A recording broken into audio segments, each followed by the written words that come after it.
नमस्कार दोस्तों, आज हम आपको एक ऐसी कहानी सुनाने जा रहे हैं जो ना सिर्फ एक औरत के दर्द का प्रतीक है बल्कि उसके बदले की आग का भी एक जीता जागता उदाहरण है। ये कहानी है फूलन देवी की, एक आम गांव की लड़की जो अपने बचपन में कई अत्याचारों का शिकार हुई और आगे चलकर चंबल की बैंडेड क्वीन के नाम से मशहूर हुई। फूलन देवी के जीवन का सफर शुरू होता है छोटी सी जमीन विवाद से, लेकिन खत्म होता है एक ऐसे बदले पर जो पूरी दुनिया को हिलाकर रख देती है। तो चलिए आज हम आपको लेकर चलेंगे उनके बचपन से लेकर उनके डाकू बनने के सफर तक। इसके अलावा हम ये भी बात करेंगे कि कैसे उनके साथ बचपन में दुष्कर्म हुए, और इसके अलावा हम ये भी आपको बताएंगे कि कैसे उन्होंने पुलिस के सामने सरेंडर किया। तो दोस्तों, उनके जीवन को हम एक नए दृष्टिकोण से देखने की कोशिश करते हैं। वीडियो में आगे बढ़ने से पहले मैं चाहूँगा आप मेरे इस चैनल को सब्सक्राइब कर लो, ताकि मैं थोड़ा मोटिवेट हो सकूँ आप लोगों के लिए और भी अच्छी अच्छी और ऐसी बेहतरीन कहानियाँ लाने के लिए। तो दोस्तों, वीडियो में हम अब आगे बढ़ते हैं। क्या किसी के साथ भी किसी तरह का अत्याचार होता, हमारा राजनीतिक नहीं होगा कि वोट लेने के लिए कुछ भी बोलते रहें, कुछ भी करते रहें। नहीं, हमारी लड़ाई तो एक तो जो जातिवाद की बीमारी फैली है, महिला तो किसी भी जाति किसी भी धर्म की हो, हम सबको लेके चलेंगे। मैंने एकलव्य सेना भी गठन की है, जो हमारा शोषित पूरे समाज है उसकी हम सेवा करना चाहते हैं।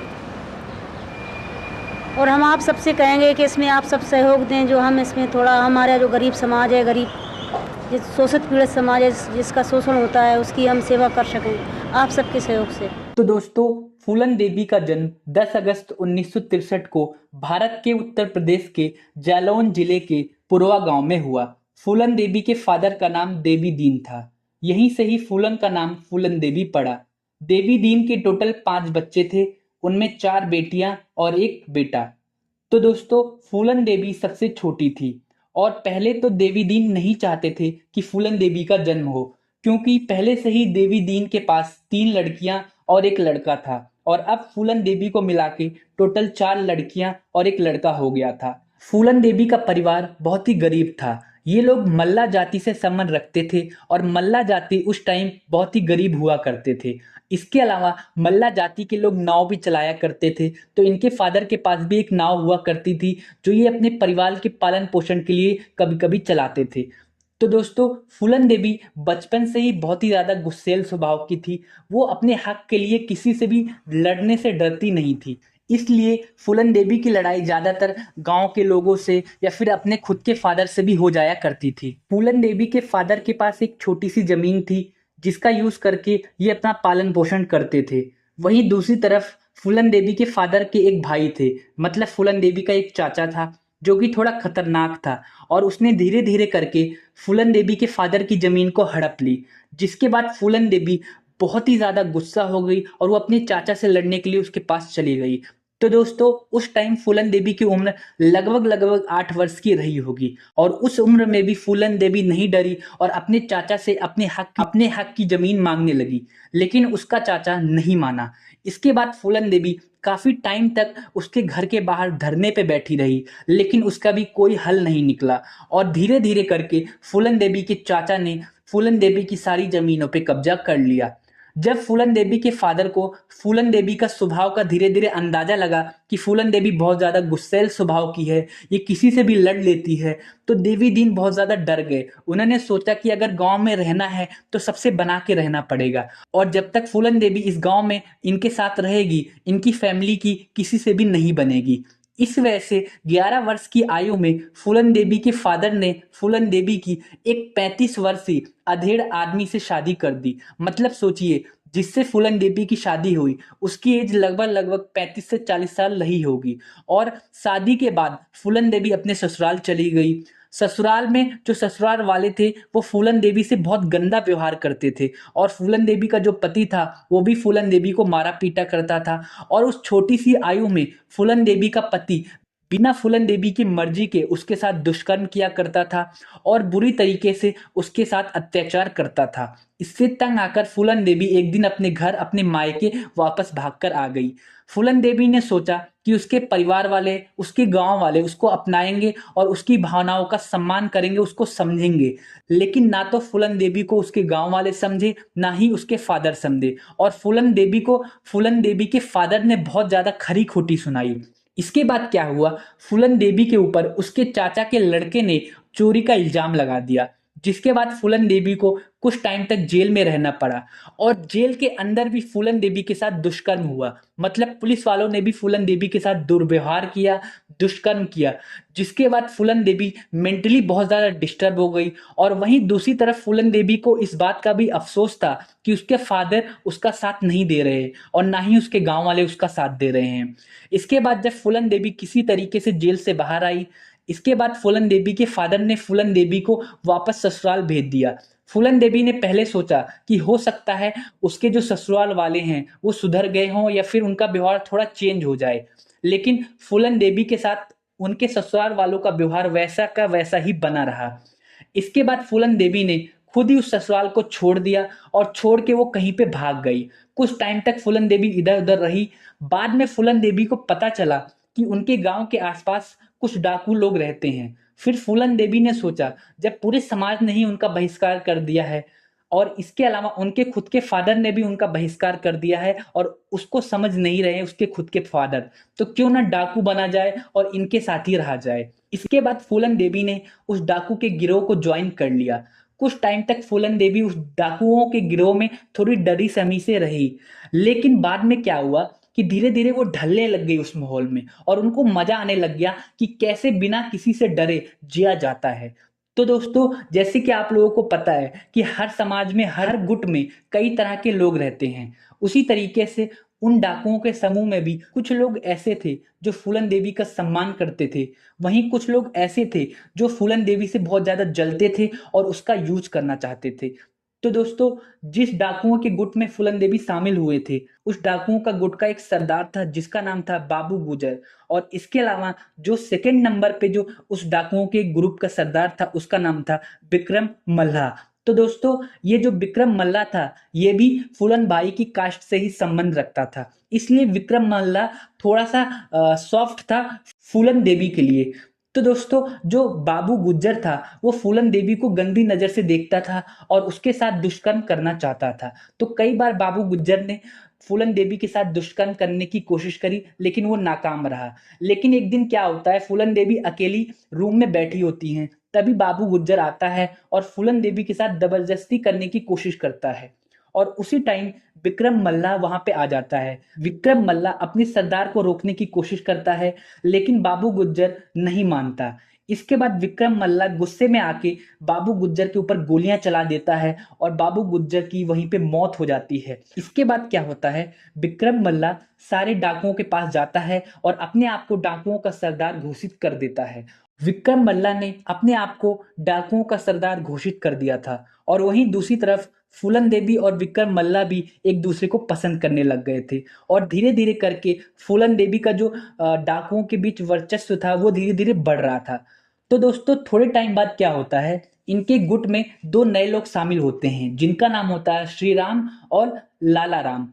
ये जो दोनों लोग होते हैं, ये धीरे धीरे करके इन डाकुओं के ग्रुप में फूट डालने लग जाते हैं और धीरे धीरे करके पूरे जो डाकुओं का ग्रुप होता है उसके ऊपर अपना वर्चस्व स्थापित करने लग जाते हैं।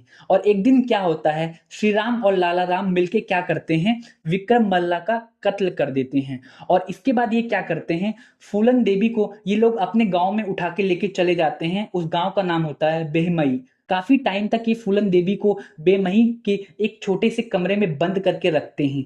लगभग लगभग 3-4 सप्ताह तक एक कमरे में बंद करके रखा जाता है, जहां पे फूलन देवी को बहुत बुरी तरह तड़पाया जाता है, मारा जाता है। और इसके अलावा एक एक करके करीब करीब 35 से 40 लोग फूलन देवी के साथ दुष्कर्म करते हैं। और हर रोज इनके साथ दुष्कर्म किया जाता था और हर रोज करीब 35 से 40 लोग टोटल मिलके इनके साथ दुष्कर्म करते हैं। तो आप समझ सकते हैं उस टाइम फूलन देवी की क्या मेंटल स्थिति रही होगी।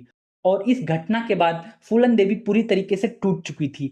लेकिन तभी क्या होता है, फूलन देवी के कुछ पुराने साथी थे जो कि फूलन देवी की कास्ट से ही संबंध रखते थे। वो किसी तरीके से फूलन देवी को वहां से छुड़ाने में कामयाब हो जाते हैं और फूलन देवी को उठा के एक सेफ जगह पे ले जाते हैं। जैसे जैसे फूलन देवी धीरे धीरे रिकवर होती हैं, वो क्या करती हैं, अपने ही कास्ट के लोगों को एक साथ एकजुट करती हैं और अपने ही कास्ट के लोगों का एक साथ करके एक डाकुओं का ग्रुप बनाती हैं। और ये डाकुओं का ग्रुप क्या करता था, जो अमीर लोग होते थे उनके बच्चों को किडनैप करता था, उनकी गाड़ियों को पकड़ता था, लूटपाट करता था। इसके अलावा बहुत सारे कत्ल, बहुत सारे खून करता था। और जो गरीब लोग थे, जो निचली जाति के लोग थे, ये लोग क्या करते थे, फूलन देवी का ग्रुप क्या करता था, उन लोगों को जाके पैसे देता था या अपनी तरफ से जो मदद कर सकते थे ये लोग मदद भी करते थे। इस तरीके से काफी टाइम तक चीजें चलती रही। इसके अलावा फूलन देवी ने एक और काम किया। जब फूलन देवी अपने पैरों पे खड़ी हो गई तो सबसे पहले फूलन देवी ने क्या किया, अपने उस पति के पास गई, जिस गांव में उनका पति रहता था वहां पे गई, अपने पति को उस घर से निकाला और उसको बुरी तरह मारा और सबके सामने जलील किया और पूरे गांव के सामने अधमरा करके छोड़ दिया। इसके अलावा फूलन देवी ने उन गांव के लोगों को एक और चेतावनी दी कि आज के बाद से अगर कोई भी अधेड़ या बुरा आदमी किसी भी लड़की के साथ कोई दुष्कर्म करता है या फिर किसी भी लड़की के साथ, मतलब कम उम्र की लड़की के साथ शादी करता है, तो उसका भी यही हाल होगा। इसके बाद उन्होंने सोचा, जिन 35 लोगों ने मेरे साथ दुष्कर्म किया है उनको भी उनका हिसाब चुकता करना होगा। इसके बाद फूलन देवी उन 35 लोगों को ढूंढने लग गई। बाद में किसी तरह फूलन देवी को पता चला कि उन 35 लोगों में से कुछ लोग एक शादी में शामिल हो रहे हैं। इसके बाद फूलन देवी अपने पूरे गुट के साथ उस शादी में चली गई। लेकिन बाद में फूलन देवी को पता चला कि उस शादी में कोई भी उन लोगों में से शामिल नहीं हुआ जिन लोगों ने फूलन देवी के साथ दुष्कर्म किया था। इस बात से फूलन देवी बहुत ज्यादा क्रोधित हो गई, बहुत ज्यादा गुस्सा हो गई। लेकिन उनका गुस्सा शांत नहीं हो रहा था, तो उन्होंने क्या किया कि उस बारात में जितने भी ठाकुर समाज के लोग थे या फिर हम कह सकते हैं कि ऊंची जाति के लोग थे, उन सारे मर्दों को एक लाइन में खड़ा किया और एक एक करके 22 लोगों के ऊपर गोलियां चलवा दी।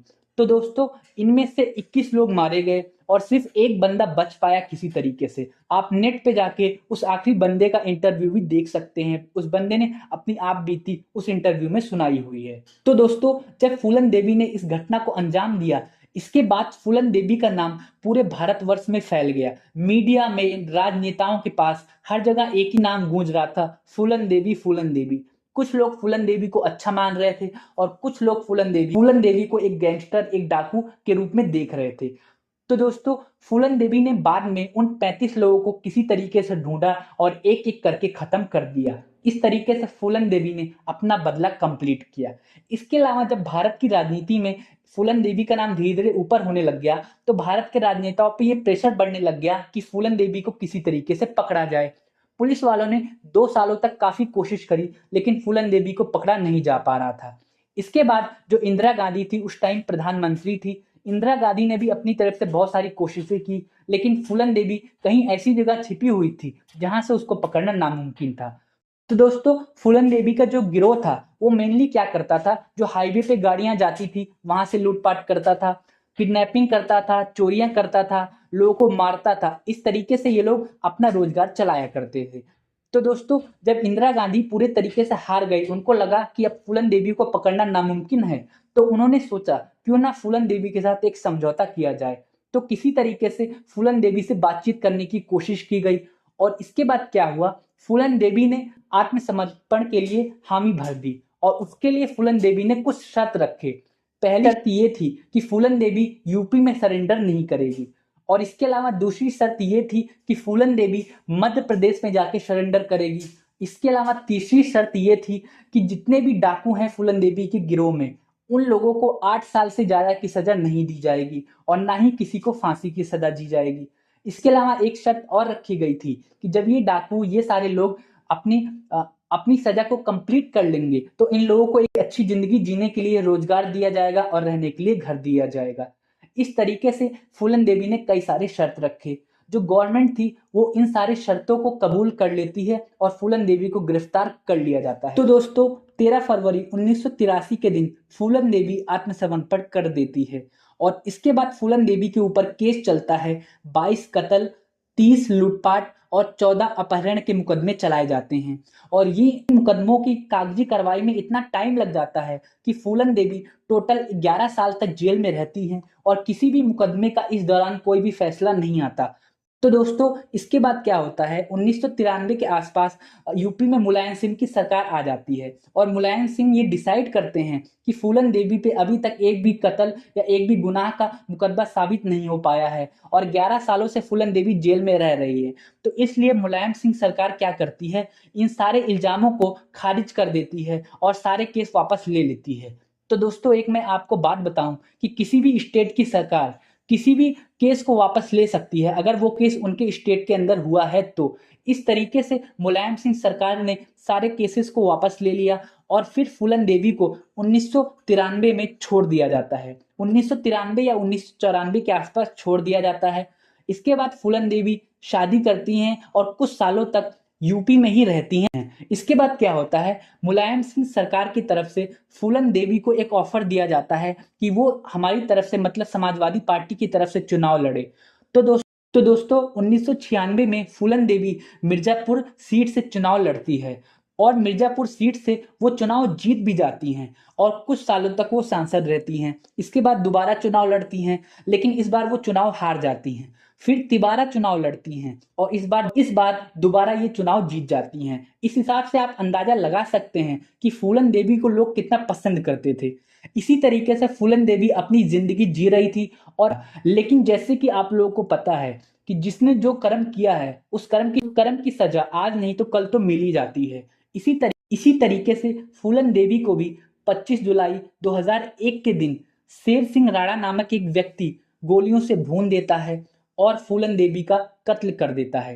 तो दोस्तों जब 25 जुलाई 2001 के दिन फूलन देवी का कत्ल हुआ तो उस टाइम पुलिस वालों को भी ये पता नहीं लगा था कि फूलन देवी को किसने मारा। लेकिन 2 दिन बाद शेर सिंह राणा ने ये कबूल किया कि उसने ही फूलन देवी को मारा है। जब शेर सिंह राणा से पूछा गया कि उसने फूलन देवी को क्यों मारा तो शेर सिंह राणा बताते हैं क्योंकि उसने 14 फरवरी 1981 के दिन 22 राजपूतों को गोलियों से भून दिया था। उसी चीज का बदला लेने के लिए शेर सिंह राणा ने 25 जुलाई 2001 के दिन फूलन देवियों को गोलियों से भून दिया। तो दोस्तों इस तरीके से एक शेरनी ने अपनी जिंदगी शेरनी की तरह जी और शेरनी की तरह ही मर गई। तो दोस्तों अगर आपको ये वीडियो पसंद आई हो तो आप नीचे चैनल को सब्सक्राइब कर सकते हैं और वीडियो को लाइक कर सकते हैं। इसके अलावा अगर आप लोग जानना चाहते हो कि शेर सिंह राणा कौन है तो दोस्तों इनके ऊपर भी एक लंबी कहानी सुनाई जा सकती है क्योंकि इनका व्यक्तिगत जीवन भी बहुत ही उतार चढ़ाव वाला है। और जब आप शेर सिंह राणा की कहानी सुनोगे तो आपको पहले तो यकीन ही नहीं होगा क्योंकि यही वो बंदा है जो जेल तोड़ के अफगानिस्तान गया। वहां पे अफगानिस्तान में जाके इसने एक वीडियो बनाई। उस वीडियो को जब आप देखोगे तो आपका जो कलेजा है वो बिल्कुल फट जाएगा। आपको यकीन ही नहीं होगा कि इस बंदे ने ये कारनामा करके दिखाया है। आपको ये जानना है कि शेर सिंह राणा कौन है और उसने अफगानिस्तान में जाके क्या कारनामा किया तो आप नीचे कमेंट करिए कि शेर सिंह राणा के ऊपर एक कहानी बनाओ। तो दोस्तों मैं आप लोगों के लिए जरूर एक वीडियो लाऊंगा। वीडियो देखने के लिए आपका बहुत बहुत शुक्रिया।